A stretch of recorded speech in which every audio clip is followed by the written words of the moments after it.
Hello everyone, so I've got a very cheap plug for you guys to check out today.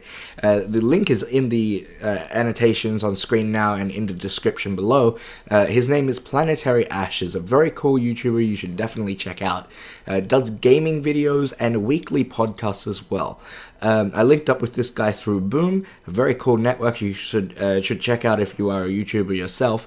But I've actually collaborated with this guy once before and I plan to do it many times again. Very fun podcast. I was a part of episode 4, so definitely check that out. Check out his other content. If you like the content, please subscribe to him. But with that being said, I hope you enjoy the video that I have for you today. So initially I was going to upload a video of me predicting the World Cup groups and how those fixtures would end up, what the results were going to be, who was going to make it through the groups, and what surprises were in store for us. After that I was actually going to use FIFA and implement some sort of game mode where FIFA predicts what actually happens with the group stages and who actually wins the Brazil 2014 World Cup. Two major setbacks happened. Number one, I haven't been able to upload for 3 or 4 days now.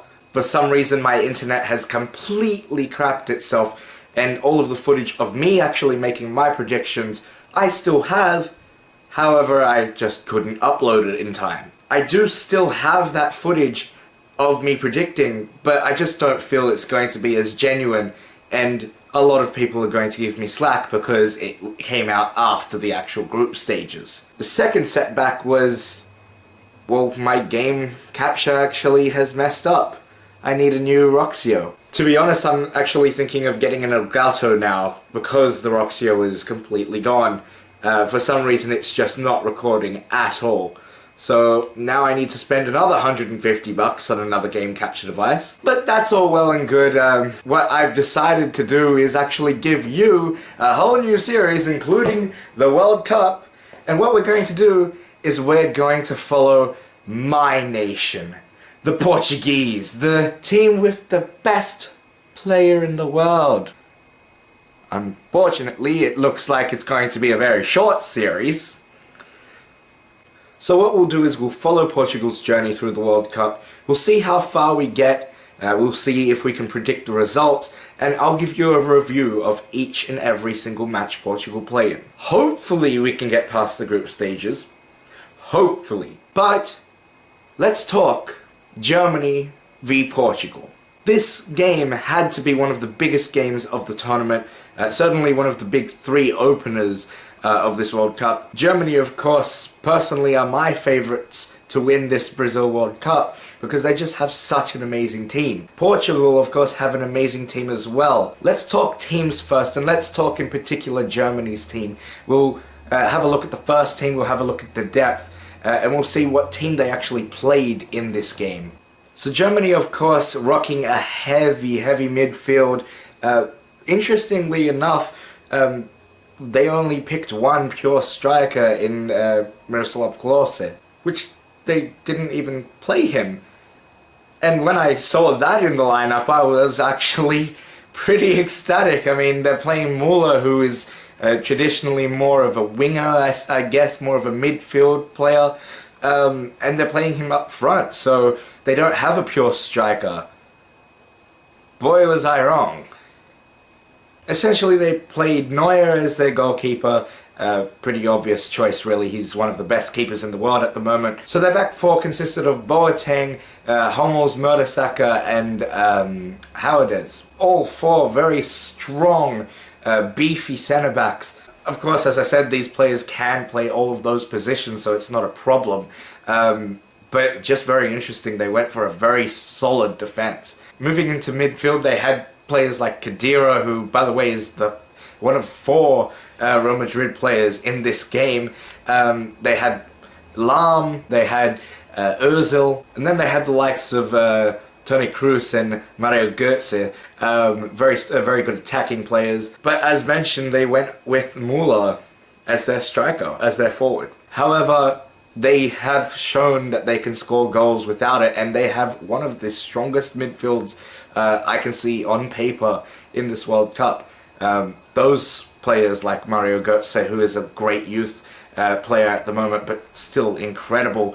Those players like Lahm, who is an all-round midfielder and defender as well, they are just going to dominate in midfield. And for those teams who usually like to pass around, like the Spains, like the Portugals, it's just going to be very difficult, because really Germany's going to control the midfield. Germany is going to control the possession. Germany is going to control the passing.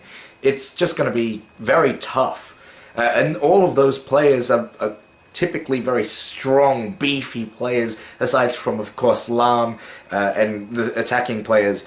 But they're just not going to give up possession very easily. So Germany, I just feel they're going to have a very strong team, and they're going to make it all the way to the finals this year. They always typically do well in tournaments. They're just an incredible team. Now you take that from Germany and you look at the opponent side, and Portugal don't have a bad team at all. Their starting 11 are pretty incredible. It's a very solid team all around. Their problem, well, they've got two main problems. They've got depth, lack of depth rather. The starting 11, I would say, the average age for it is about 29-ish.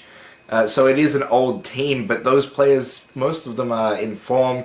You have great players like Fabio Contrao, João Moutinho. Of course, you have Ballon d'Or winner Cristiano Ronaldo.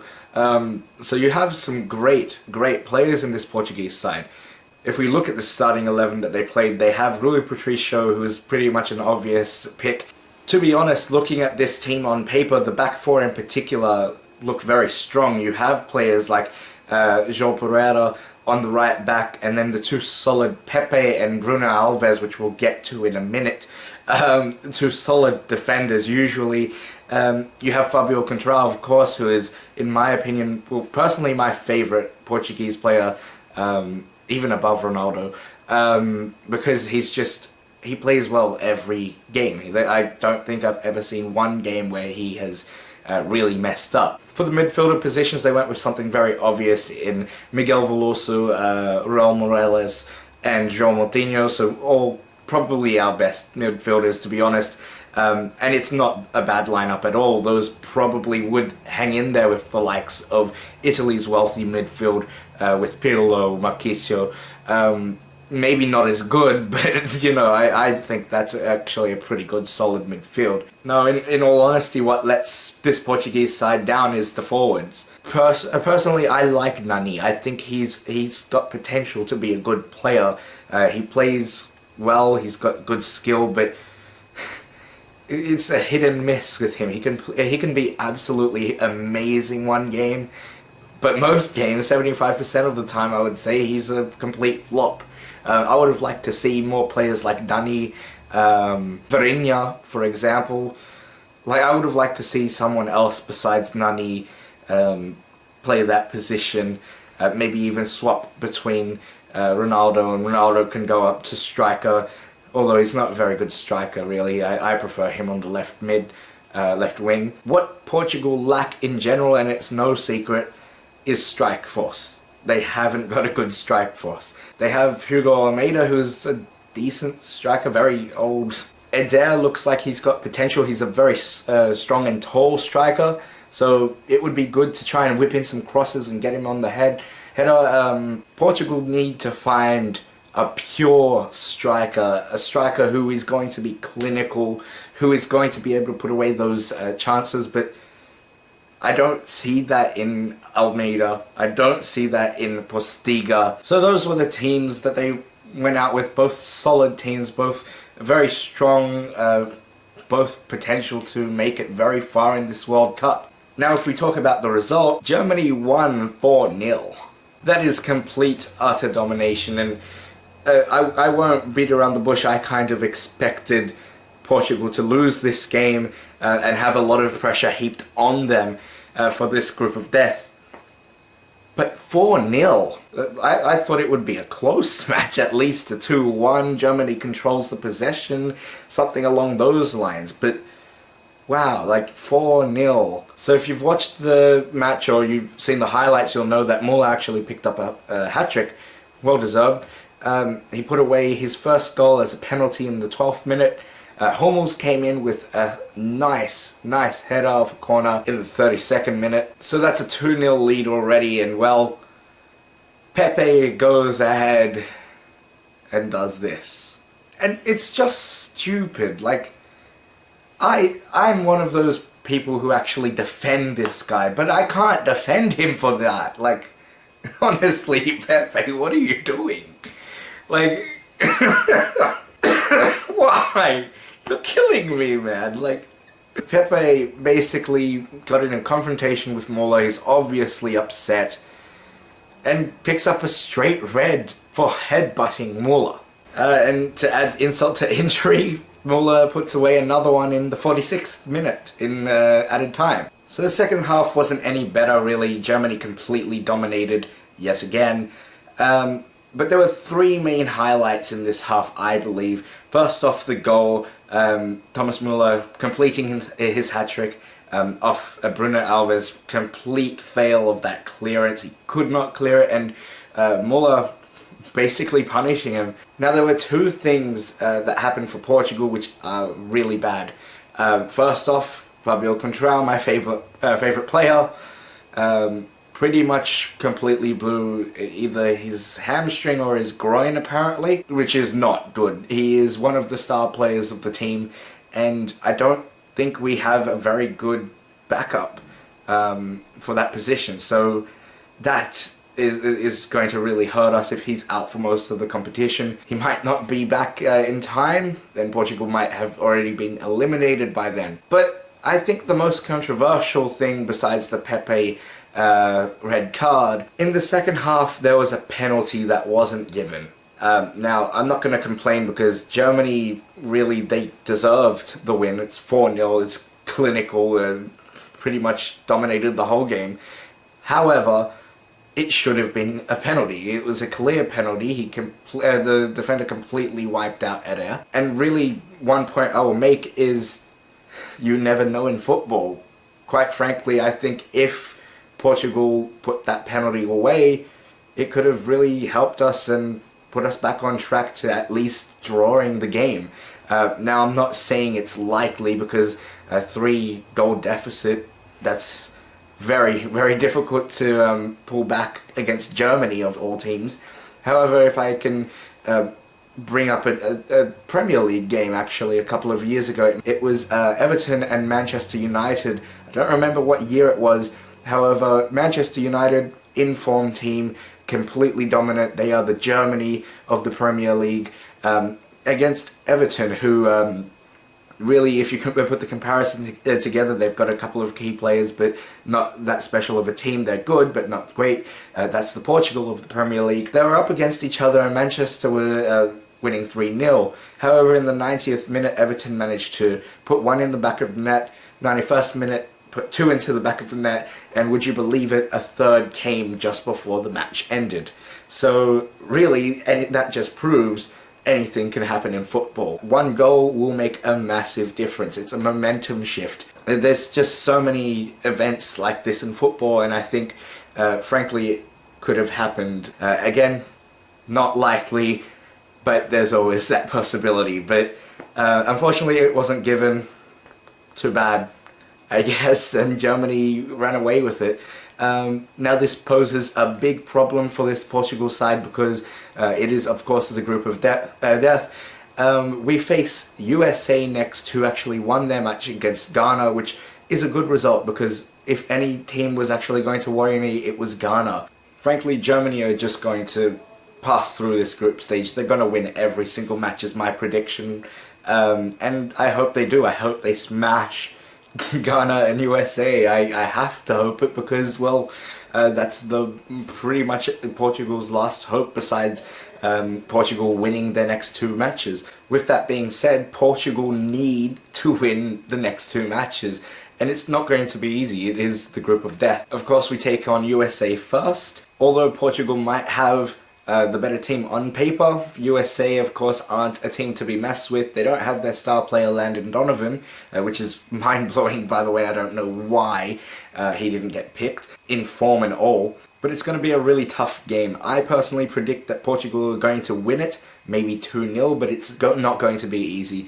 USA will be on a high from the win against Ghana.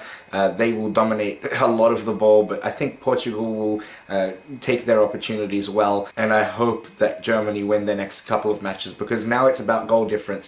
Frankly, Portugal shouldn't have played Ronaldo, I think, firstly.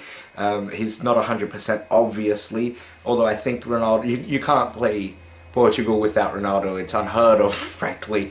And I think besides, Ronaldo would have had a word in Bento's ear, and he probably didn't want to play Ronaldo, but Ronaldo's just made it happen. You don't not play the best player in the world. That's ludicrous. Having said that, I think the right move would have been to put on some defenders after the Pepe red card, because we don't need a negative goal difference. It's just going to make it that much more difficult. We've already got the loss. Against Germany, we should have been holding. It is negative type of football, but that's what you've got to do. For now, I will see you guys later in the next episode. Portugal versus USA. Let's see what we can do. Forza Portugal! Blech. Oh look, you're at the end of the video. Thanks for watching, guys. So let me know what you thought of that, because I might continue to do stuff like this on my channel. For example, the other teams in the World Cup. Maybe I might even do my favorite teams next season. Also, let me know if you do want me to actually upload my predictions for the group stages. I still have that footage. It would be a shame to let it go completely, but you know, the reason why, I just thought it might be a little bit too shady. But if you are curious to what I thought, I'm still happy to upload it. Also, just final thought, go check out Planetary Ashes, as I mentioned in the beginning of the video. It would be greatly appreciated if you subscribe to him, if you like the content. But other than that, guys, thanks for watching, and I will catch you in the next episode. USA, you're going down. So on the back four they had Boateng, Mertesacker, Hummels, and Benedict Helvedez.